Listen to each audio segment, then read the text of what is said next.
Hello future leaders, welcome to Unacademy. मेरा नाम है Yuvraj Singh Shekhawat and remember, be a spokesperson for India. अब Iran ने एक बहुत ही बड़ी वार्निंग इशू कर दी है डोनाल्ड ट्रंप और यूनाइटेड स्टेट्स को कि आपने ये वॉर शुरू करी थी बट ये वॉर हम एंड करेंगे। और जिस तरीके से ट्रंप ने गैम्बल खेला है, क्योंकि काफी सारे जियोपॉलिटिकल एक्सपर्ट्स ये कह रहे हैं कि ये एक ट्रंप के द्वारा गैम्बल खेला गया है जिसमें कि ट्रंप को ही नुकसान होगा। हम उन सारी चीजों के बारे में बात करेंगे कि किस तरीके से चीजें अनफोल्ड हुई हैं। ब्रीफली मैं आपको बताऊंगा कि सैटरडे संडे को क्या क्या हुआ है, जिससे कि आपके इस कंटेक्स्ट में आप इन आर्टिकल्स को और इस वीडियो में काफी सारी चीजें समझ पाएं। तो आप जैसा देख सकते हैं कि ईरान ने साफ साफ एक वार्निंग इशू कर दी है गैम्बलर ट्रंप को कि हम इस वॉर को एंड करते हुए नजर आएंगे। इवन यूनाइटेड नेशन के सेशन में भी ईरान ने यह कहा कि उनकी मिलिट्री डिसाइड करेगी कि क्या टाइमिंग होगा, क्या नेचर होगा और क्या स्कोप होगा जब हम अटैक्स प्लान करेंगे। हालांकि यूनाइटेड स्टेट्स पे अटैक करना बहुत मुश्किल है डायरेक्टली ईरान की तरफ से। क्यों? क्योंकि यूनाइटेड स्टेट्स ऑलरेडी नेटो का मेंबर है और अगर ईरान के ऊपर यूनाइटेड स्टेट्स का अटैक होता है, और जैसा आपको पता होगा नेटो का एक सबसे बड़ा इंपॉर्टेंट प्रिंसिपल यह है कि आप नेटो के किसी भी मेंबर पे अटैक करते हो तो बाकी सारे मेंबर्स जो हैं वो आपके ऊपर अटैक कर देंगे। इसलिए ईरान डायरेक्टली तो अटैक नहीं करेगा, लेकिन मैं बताऊंगा कि क्या प्लान कर रहा है ईरान इस टाइम पे, और इवन क्यों ये जो ट्रंप ने स्टेप लिया है वो उन्हीं को बैकफायर कर सकता है, बैकलैश कर सकता है।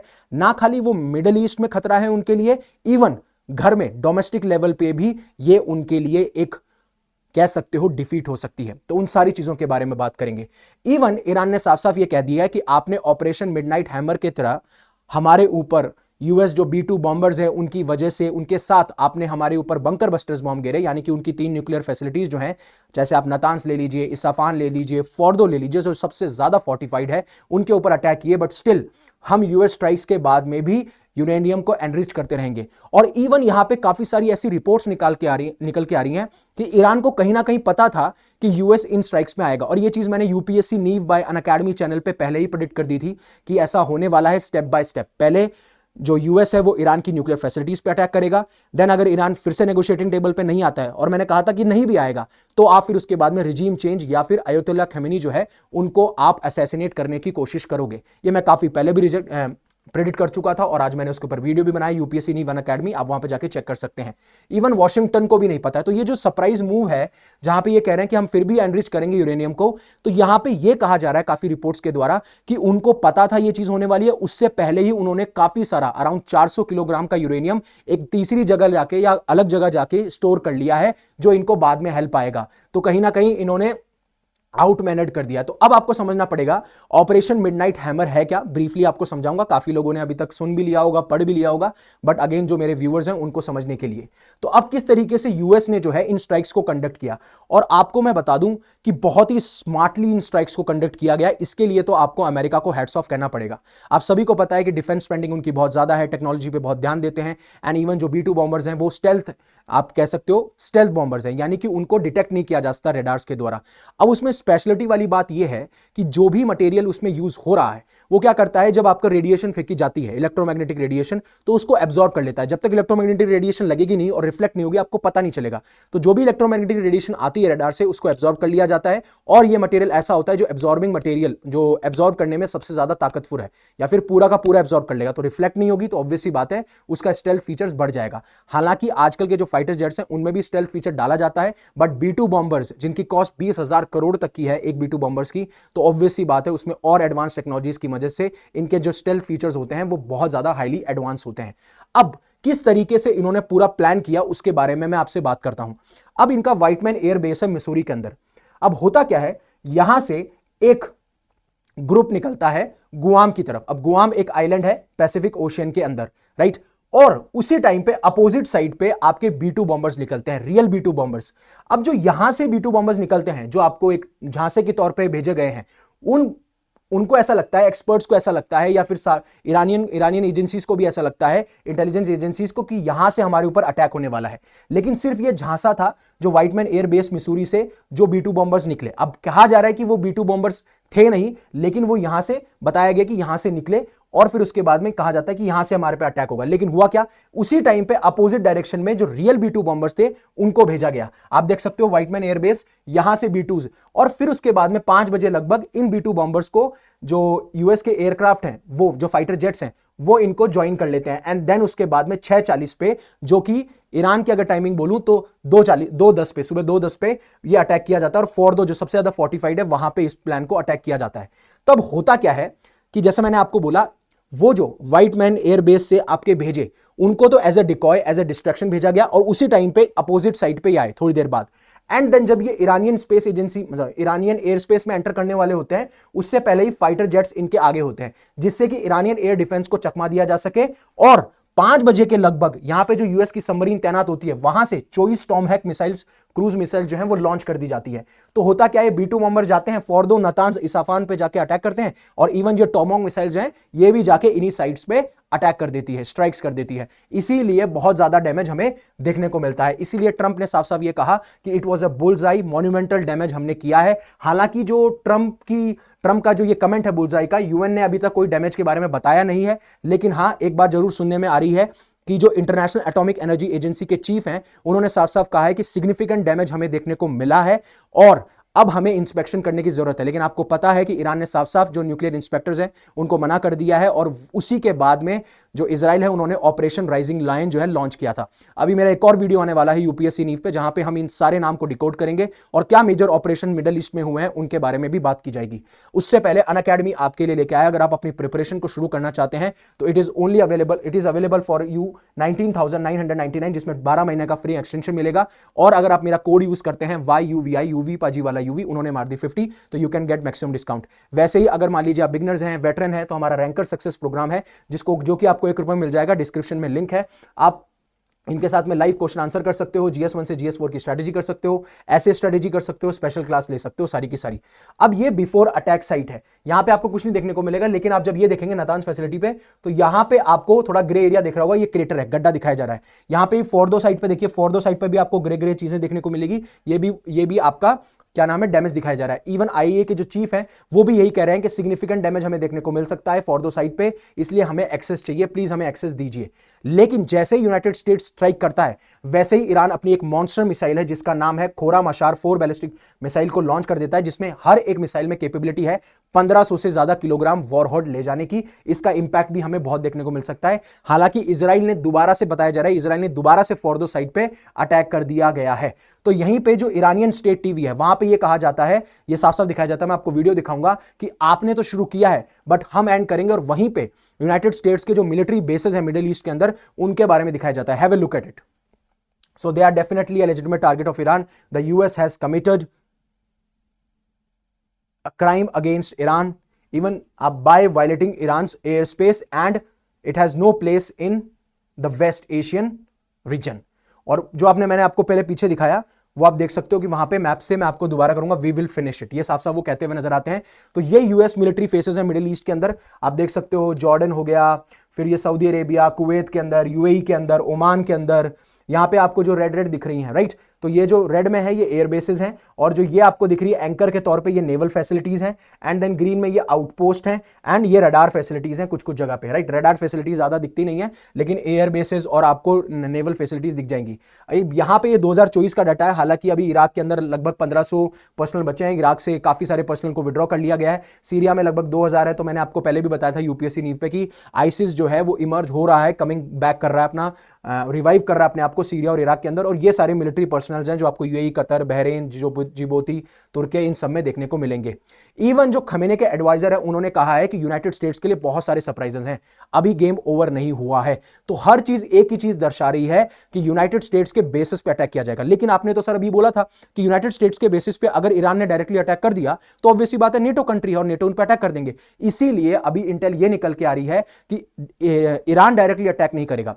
जो ईरान के मिलिशियाज हैं, जो मैंने आपको पहले भी बताया था, हमास हो गई, हिजबुल्लाह हो गए, या फिर आपका हाउदीज हो गए, या फिर आपके जो इराक के अंदर ईरान बैक मिलिशियाज हैं वो हो गए, या फिर कोई और इन्होंने अगर टेरर ग्रुप्स या फिर मिलिटेंट ग्रुप्स पाल रखे होंगे वो हो गए, तो वो अटैक करते हुए नजर आएंगे। क्योंकि यहां पे कहा साफ साफ जा रहा है कि ईरान के द्वारा जितने भी मिलिशियाज को सपोर्ट किया जाता है वो सारे के सारे प्लान कर रहे हैं, और ये यूएस यूएस की इंटेलिजेंस एजेंसीज ने भी साफ साफ ये कह दिया, और यूएस बेसेस जो है इराक में उनको टारगेट किया जाएगा। क्या पहले भी ऐसा हुआ है? क्या पहले भी टारगेट किया गया है इराक और सीरिया के अंदर? बिल्कुल किया गया है। जब इजराइल हमास की वॉर शुरू हुई थी 2023 के अंदर, तब भी इनको अटैक प्लान किए गए थे, क्योंकि इजराइल बैक जो मिलिशियास थे उन्होंने दर्जनों भर यूएस के जो पोजीशन है, चाहे वो इराक में हो, सीरिया में हो, वहां पे अटैक करते हुए पाए गए थे, चाहे वो रॉकेट से हो या ड्रोन से हो। फिर उसके बाद में यूएस ने भी रिटेलिएशन किया था, चाहे इनके मिलिशियास के वेयर हाउसेज हो या फिर ड्रोन फैसिलिटीज या फिर जो इस्लामिक रिवॉल्यूशन गार्ड क्रॉप्स हैं उनसे रिलेटेड साइट्स। 2020 में भी ऐसा हुआ था, जब ईरानियन जनरल जो थे कसेम सुलेमानी, उनका असैसिनेशन किया गया था, तो ईरान ने डायरेक्टली जो यूनाइटेड स्टेट्स के बेसेस हैं, अल असद और एरबिल एयर बेसेस, वो बैलिस्टिक मिसाइल से वहां पे अटैक किया गया था, जहां पे 100 से ज्यादा यूएस ट्रूप्स को इंजर्ड किया गया था, और वो बेसेस अभी भी मिसाइल रेंज में आते हैं। अगला जो एक टारगेट बताया जा रहा है वो बताया जा रहा है स्ट्रेट ऑफ हॉर्मुज। अब यहां पे आपको स्ट्रेट ऑफ हॉर्मुज दिखने को मिलेगी, जहां से बताया जाता है कि जो भी ग्लोबल ऑयल का कंजप्शन होता है या फिर ग्लोबल ऑयल जो पास कर रहा है, यहां पे 20 से 30% जो है वर्ल्ड का ऑयल पास करता है इसी स्ट्रेट से। और अगर ईरान ने, because it is a critical choke point, it is a critical oil transit route जहां से ऑयल का ट्रांजिट देखने को मिलता है, और ये बहुत ही इंपॉर्टेंट चोक पॉइंट है। अगर ईरान ने इसको चोक कर लिया तो नॉट ओनली यूएस का इंपैक्ट आएगा, यहां पे इंडिया को भी इंपैक्ट आएगा, चाइना को भी इंपैक्ट आएगा, बिकॉज बहुत सारा जो तेल है वो यहां से गुजरता है। हालांकि इंडिया जो है डाइवर्सिफाई कर रखी है उसने अपनी needs, but still it impacts us. But कहा यह जा रहा है कि ईरान ऐसा नहीं करेगा, बट मेरा जो प्रेडिक्शन है, ईरान थोड़ा सा धमकी देने के लिए, थ्रेटन करने के लिए इसको कुछ दिनों के लिए बंद कर सकता है। यह प्रोबेबिलिटी बहुत ज्यादा है। हालांकि अभी एक्सपर्ट्स ये कह रहे हैं कि नहीं हो सकता ऐसा, बट स्टिल आई बिलीव कि it could be possible factor also. अब कैसे यूएस अपने आप को, अगर अटैक्स होते हैं मिलिट्री बेसिस पे, मिलिट्री पर्सनल पे, तो कैसे अपने आप को प्रिपेयर कर रहा है? तो यूएस के जितने भी मिसाइल डिफेंस सिस्टम है उनको और मजबूत बनाया गया है, जितने भी बेसिस हैं, जैसे वो कतर में हो, इराक में हो, यूएई में हो, बहरीन में हो, कुवैत में हो। इवन जो अमेरिकन नेवल एसेट्स हैं, जैसे शिप्स हो गई, सबमरीन्स हो गई, उनको रिपोजिशन किया जा रहा है, अलग अलग जगह भेजा जा रहा है, और स्पेशली उन हाई रिस्क पोर्ट से दूर जो कि गल्फ के अंदर लोकेटेड है, गल्फ रीजन के अंदर। फिर उसके बाद में पेंटागन जो है वो अभी कोऑर्डिनेट कर रहा है जितनी भी होस्ट गवर्नमेंट्स हैं, जहां पे भी ये मिलिट्री बेसेस हैं, मिलिट्री पर्सनल है, जहां जहां पे भी तैनात है, उन गवर्नमेंट से बातचीत करी जा रही है कि आप भी प्लीज हमारी साथ कीजिए, कोऑर्डिनेट कीजिए, ऑपरेट कीजिए, जिससे कि आप सिक्योरिटी प्रोवाइड कर सके इन ऑपरेटिंग बेसिस को। वहीं पे यूएस स्टेट डिपार्टमेंट ने तो एक वर्ल्ड वाइड कॉशन डिक्लेयर कर दिया यूएस सिटीजन्स को, जहां पे उन्होंने वार्निंग दी है कि आपको पॉसिबल रिटेलिएशन देखने को मिल सकता है, स्पेशली मिडिल ईस्ट और उसके आसपास के एरिया में। इवन एम्बसीज को भी अटैक किया जाता है, यह भी ध्यान रखिएगा, जो इराक के अंदर है, लेबनान के अंदर है, इवन ये कोई भी और एरियाज हो, कुवैत हो, बहरीन हो, जहां पे भी एम्बेसीज हैं वहां पे भी अटैक किया जाता है। इसलिए साफ साफ जो इनके यूनाइटेड स्टेट्स के पर्सनल हैं या फिर जो उनकी फैमिलीज हैं, उनको कह दिया गया है कि जो भी नॉन एसेंशियल स्टाफ है या फिर नॉन एसेंशियल मेंबर्स हैं, उनको दोबारा से यूएस के अंदर आ जाना चाहिए, क्योंकि वो भी खतरे में आ सकते हैं। इसीलिए ईरान ने, अब जो ईरान ने धमकी दी, अब देखिएगा किस तरीके से ये डोनाल्ड ट्रंप जो है, जो गैम्बल किया है इन्होंने, ये कैसे इनके लिए खतरा हो सकता है। तो ईरान ने तो जो कॉन्सिक्वेंसेज है उनके बारे में बात कर ली कि यूनाइटेड स्टेट्स को पे करने पड़ेंगे। पहले भी उन्होंने कहा था कि अगर यूनाइटेड स्टेट्स हम पे करता है तो ऐसा डैमेज करेंगे जो वो रिपेयर नहीं कर पाएंगे। मैंने पहले भी वीडियोस में कवर किया है इसी लेक्चर के ऊपर। लेकिन ट्रंप ने कहीं ना कहीं अपने वोटर्स को भी बिट्रे किया है। अब आपको याद होगा डोनाल्ड ट्रंप जो है 47वें प्रेसिडेंट है, क्योंकि 45वें भी वही थे, दूसरा टर्म इनका हुआ है, और इसके बाद में ये प्रेसिडेंट नहीं रहेंगे, क्योंकि सिर्फ 2 टर्म ही आप सर्व कर सकते हो as a United States president. तो उन्होंने साफ साफ ये कहा था कि मैं अमेरिका को ग्रेट बनाना चाहता हूं, और इनका मकसद ये था कि जहां पे भी मेरी एनर्जी, टाइम, पैसा, मनी वेस्ट हो रहा है या फिर वेस्टफुल एक्सपेंडिचर है, तो उसको मैं खींच के अमेरिका में लगाना चाहूंगा। जैसे मैं अमेरिकन को एम्प्लॉयमेंट देना चाहूंगा, अमेरिका में मैन्युफैक्चरिंग करना चाहूंगा, क्योंकि हमें क्या है, बाकी लोगों पे डिपेंड करना पड़ता है, बहुत सारा इंपोर्ट करते हैं, जिसकी वजह से हमारा इंपोर्ट बिल बढ़ जाता है। तो वहीं पे मैन्युफैक्चरिंग कंपनीज को बढ़ाऊंगा, अमेरिकन को एम्प्लॉयमेंट दूंगा, वॉर से अपने आप को खींचूंगा, कोई और वॉर नहीं लड़ूंगा। इवन जो रशिया यूक्रेन की वॉर चल रही है उसमें अपना विड्रॉल दिखाते हुए नजर आएंगे, उसको सीजफायर इसलिए लाना चाहते थे। इसराइल गाजा में इसराइल को सपोर्ट करते हैं, तो उसके ऊपर क्या नाम है, वो सीजफायर लाना चाहते थे, जिससे कि अपना पैसा, अपना मनी, अपना एनर्जी, अपना रिसोर्सेज, आर्म्स, एम्यूनिशन, फंडिंग सब कुछ खींच सकें। यह उनका मकसद था, और इसीलिए काफी सारे वोटर्स ने इनको किया कि हाँ यार, अमेरिका अब वॉर में नहीं जाएगी, टाइम नहीं जाएगा, पैसा नहीं जाएगा, एनर्जी नहीं जाएगी। फिर उसके बाद में ऑब्वियसली बात है, जब सोल्जर शहीद होते हैं तो ऑब्वियसली उनकी फैमिलीज को बहुत इफेक्ट होता है और उनकी कंट्री को बहुत इफेक्ट होता है। तो इस चीज की वजह से इनको बनाया गया था। और वहीं पे ट्रंप ट्रंप अब हिंट कर रहे हैं कि अब it is going to be make Iran great again. तो ये कहते हैं कि रिजीम चेंज की बात नहीं करनी है, ये एक पॉलिटिकली करेक्ट टर्म नहीं है। क्यों ना, अगर प्रेजेंट ईरानियन रिजीम जो है या फिर ईरान जो है, अगर वो अनेबल है ईरान को ग्रेट बनाने में, तो क्यों ना हम बनाएं। Why wouldn't be there be a regime change. तो एक तरफ तो आप बोल रहे हो कि रिजीम चेंज नहीं होनी चाहिए, मतलब वाई वुडंट, मतलब क्यों रिजीम चेंज ना हो, और फिर बोल रहे हो कि रिजीम चेंज यूज नहीं करनी, आप ही कर रहे हो और आप ही बोल रहे हो, राइट। तो अब उनको मेक इंडिया ग्रेट अगेन है। तो इस वजह से क्या है, एक ये मैंने आपको बोला कि अब ये जहां मेक अमेरिका ग्रेट अगेन की बात कर रहे थे, वहां पे अब ये मेक ईरान ग्रेट अगेन की बात करते हुए नजर आ रहे हैं। और इवन मैं बताऊंगा कि कैसे रिजीम चेंज इनके लिए बहुत बड़ा गैम्बल होती है। आपको सिर्फ अभी डॉट कनेक्ट करना है, फिर बाद में बात करेंगे। अब बोला है कि ट्रंप का जो ईरान में गैम्बल हुआ है, क्या यूएस के लिए इंप्लीकेशन होते हैं, क्या उनके एलीज के लिए होते हैं, और क्या एक तेहरान के लिए हो सकते हैं, उसके बारे में बात करते हुए नजर आएंगे। और कैसे ट्रंप जो है इस वॉर को लूज कर सकते हैं और इस वॉर की वजह से वाइडर कंफ्लिक्ट हमें देखने को मिल सकता है।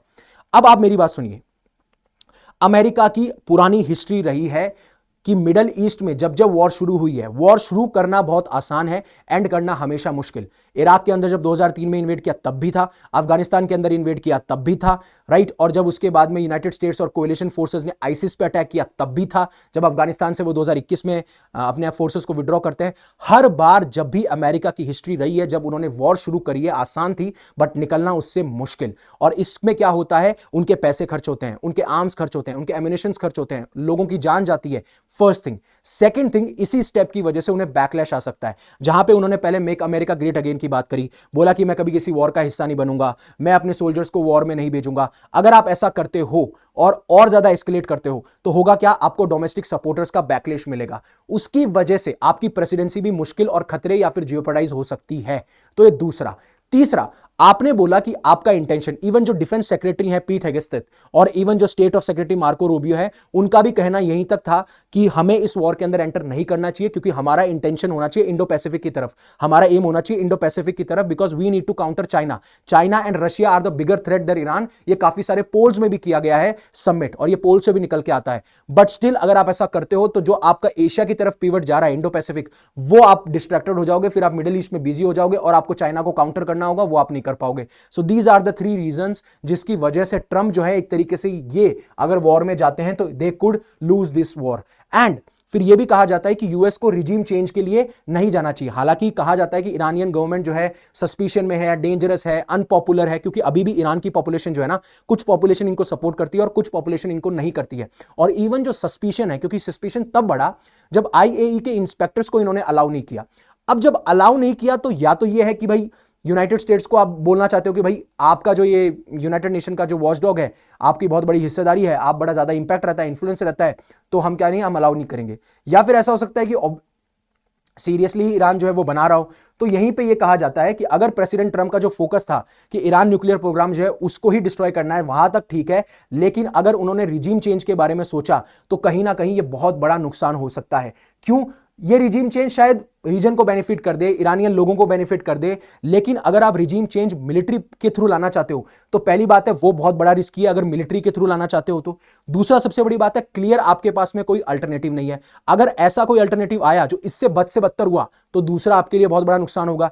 तीसरा सबसे बड़ी बात है, इसकी वजह से हमें क्योस देखने को मिलता है। आपने इराक में गए, आपने उन सद्दाम हुसैन को हटाया, जो डिक्टेटर थे वेपन्स ऑफ मास डिस्ट्रक्शन के तहत, कि वहां पे मिलेंगे, वहां पे मिले नहीं, आपने सद्दाम हुसैन को हटाया, और वहीं से आईसिस का जन्म होता है, बहुत सारे मिलिटेंट ऑर्गेनाइजेशन का जन्म होता है। ऐसा ही हमें अभी देखने को मिल सकता है। तो ये तीसरा रीजन है रिजीम चेंज के बारे में। लेकिन अगर रिजीम चेंज नेचुरली होती है कि भाई ईरान का इंटरनल प्रॉब्लम्स ही बहुत ज्यादा हो गए, इकोनॉमिक फेलियर हो गया, पब्लिक में गुस्सा है, then it is fine. But US को बहुत सावधान और केयरफुल रहना चाहिए, क्योंकि अगर उन्होंने ईरान को अंडर एस्टिमेट किया और रिजीम चेंज की बात करी, तो ये सारी चीजें आपको देखनी पड़ सकती हैं, और आप बहुत बड़े वॉर के अंदर एंटर कर जाओगे, या बहुत बड़े कंफ्लिक्ट या केओस के अंदर एंटर कर जाओगे। और जो मैंने 3 पॉइंट पहले आपको बताए कि एक तो अमेरिका की वॉर की हिस्ट्री आप देख लीजिए, फिर आपको बैकलैश देखने को मिलेगा, फिर चाइना को काउंटर करना था, वो आप कर नहीं पाओगे। लेकिन अभी भी ईरान जो है आपको बहुत हार्डली अटैक कर सकता है, स्पेशली यूएस बेसिस पे, जिसके बारे में मैं आपको बता चुका हूं।